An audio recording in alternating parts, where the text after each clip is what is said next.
Mike Greene was my guardian angel, and I often think that in our lives we have guardian angels at all times watching over us, and it's not who you think it would be. Mike Greene wasn't my best friend at that time.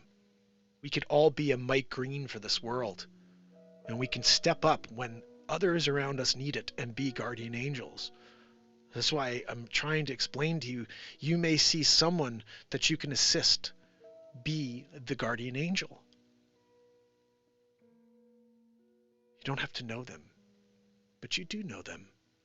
They're your brother, they're your sister, they're your soul brother or sister. So open up your heart and do what Mike Greene would do. Anyway, that's basically my story. I'm sticking to it. You know, I wasn't part of the popular group. No, definitely not. And I've never known what that felt like.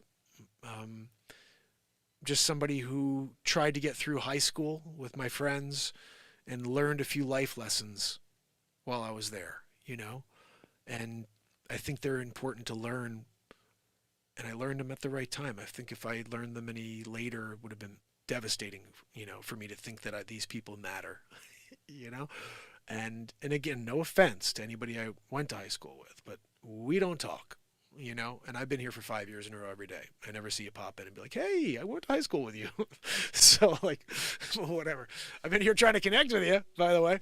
But that's just, again, New Jersey, too. Like, I went to school and the same thing up to 7th grade. It was crazy. I had a bully, but it wasn't one. It was two guys when I was in 7th grade. And that was an experience, a full year. Just, you know, I often connect how after school is a whole other set of bullying. I used to remember specifically I'd get beat on daily by these two big kids. One of them was shaving already. I was always a small kid.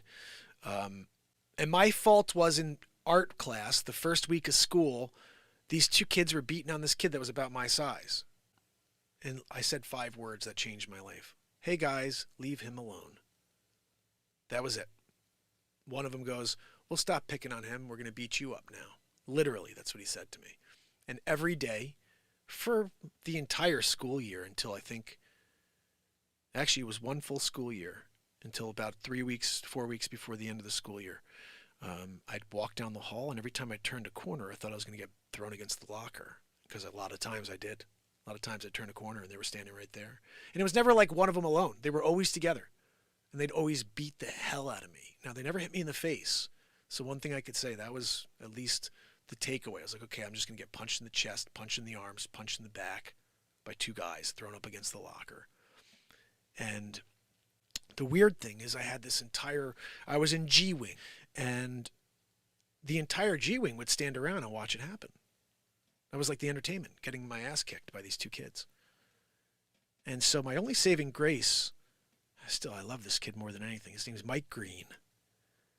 Mike Greene, and he said this, he goes, I was nuts.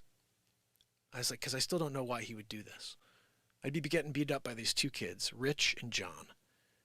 And through the crowd, because there was always a crowd standing around, enjoying me get my ass kicked, through the crowd, I'd see people start doing like, oh, and then like, freaking like a freight train, Mike Greene would come through that crowd, throw his backpack down, grab one of the kids, throw him up against the locker, grab the other kid again, punch him, and I'm like, oh, like I couldn't fight. I was like this little pipsqueak. I don't know why I didn't help him. I would just stand there like in shock as I saw Mike Greene beating two guys up, because he was like a big dude. And Mike Greene was my guardian angel. And I often think that in our lives we have guardian angels at all times watching over us, and it's not who you think it would be. Mike Greene wasn't my best friend at that time. One of my best friends, Manny Montalbano, he would stand around and watch me get my ass kicked. He was small too. I don't blame him. He would have gotten his ass kicked too if he stepped in and said, guys, leave Mark alone. So he sat there and he probably enjoyed watching me get beat up because it wasn't him.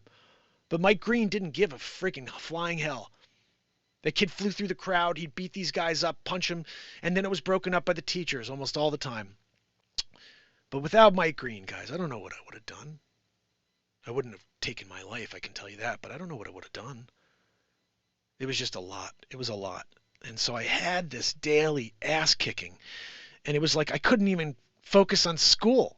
I couldn't even focus on learning because I was worried in between classes of running into these guys. Every time I'd start looking at the clock, I could still remember this. Looking at the clock and just thinking, like, in 2 minutes, I'm going to go get my ass kicked.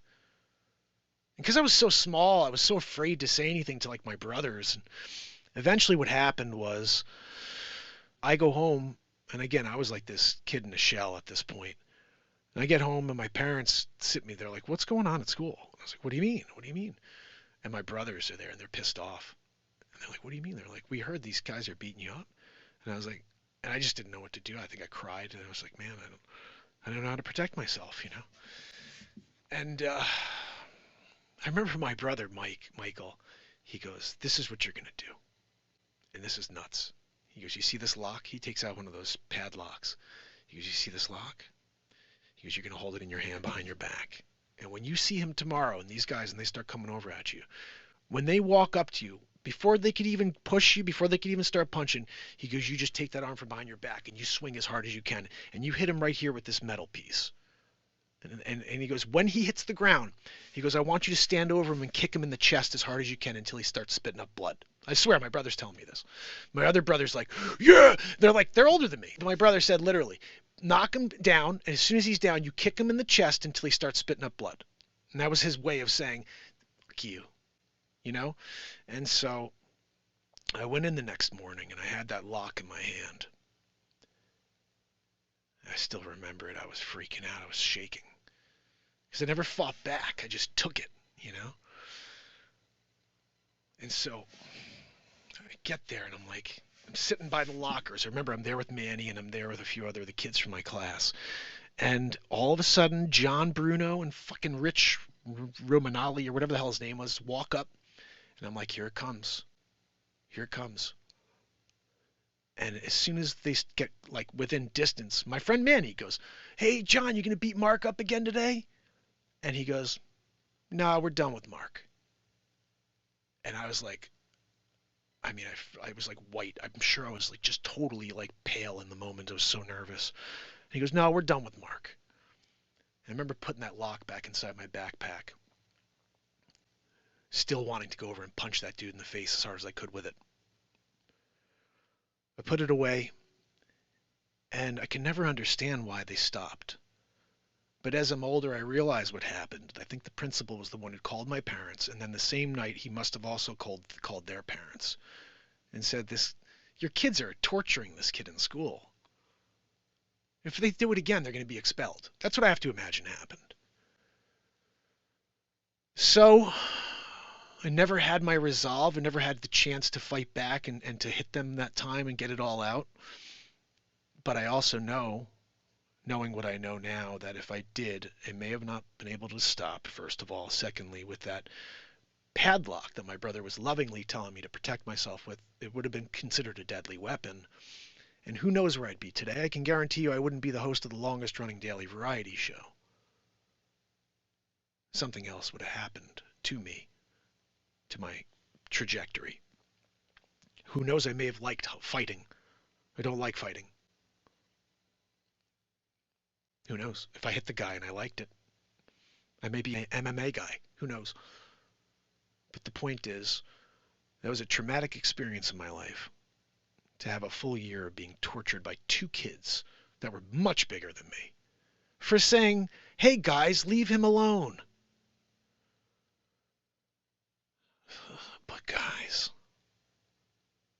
every day at 2:50, when that bell rang, I could get the fuck out of there.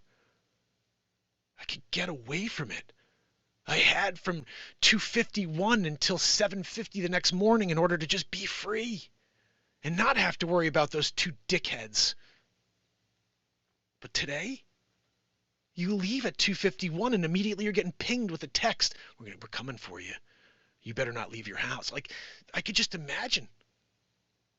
So yeah, it's pretty messed up now. 2024, anybody out there who's being bullied has to deal with it for 24, not just for the school day.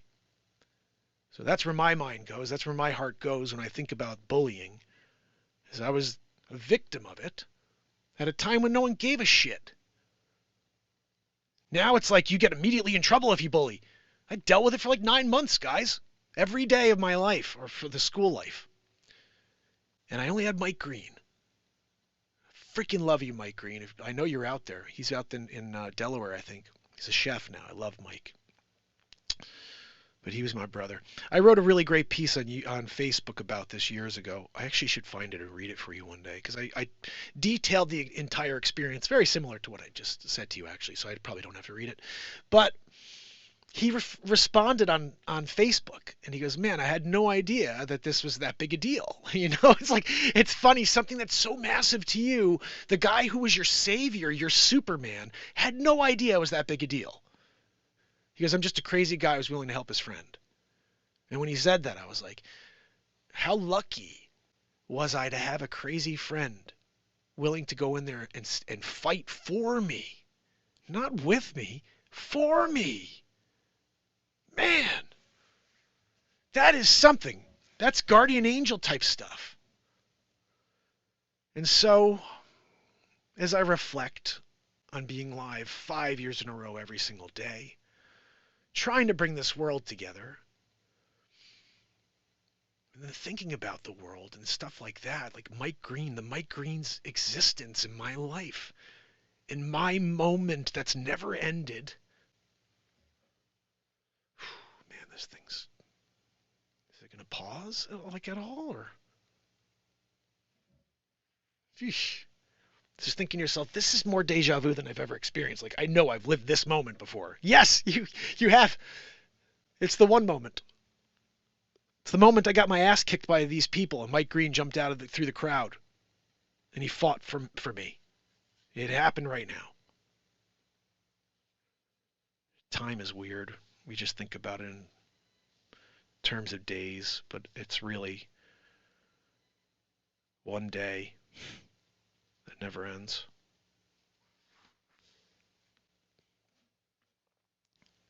Pyres, you remind me of an MMA fighter, Ryan Hall.